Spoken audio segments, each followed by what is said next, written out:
আপনারা ইয়াজুজ মাজুজের নাম শুনেছেন না?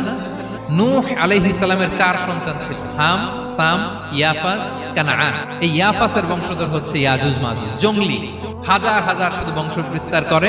তারা এসে লোকালয়ে মানুষের উপর আক্রমণ করে, তাদের গবাদি পশু এগুলো ছিনিয়ে নেয়, ফলমূল খেয়ে ফেলে। তো জুলকারনাইন বাদশার কাছে যখন বিচার দেওয়া হলো, উনি বললেন ঠিক আছে, তোমাদের ট্যাক্স দেয়া লাগবে না, তোমরা শারীরিক পরিশ্রম করে আমাকে সাহায্য করো। তো উনি বর্তমানে হচ্ছে এক পাশে কৃষ্ণ সাগর, ব্ল্যাক সি, আরেকদিকে কাস্পিয়ান হ্রদ বা কাস্পিয়ান সাগর, এর মাঝখানে 1200 কিলোমিটার লম্বা মাউন্টেন রেঞ্জ, পাহাড়ি এরিয়া। এইখানে দুই পাহাড়ের মাঝখানে ফাঁকা জায়গায় তিনি বড় বড় লোহার পাত, এরপরে তামা, সীসা গালিয়ে বিশাল একটা ওয়াল তৈরি করলেন। এখন আর ইয়াজুজ মাজুজ আসতে পারে। ওরা প্রতিদিন এটা ভাঙার চেষ্টা করে, ভাঙতে ভাঙতে আরেকটু ভাঙলেই ভেঙে যাবে।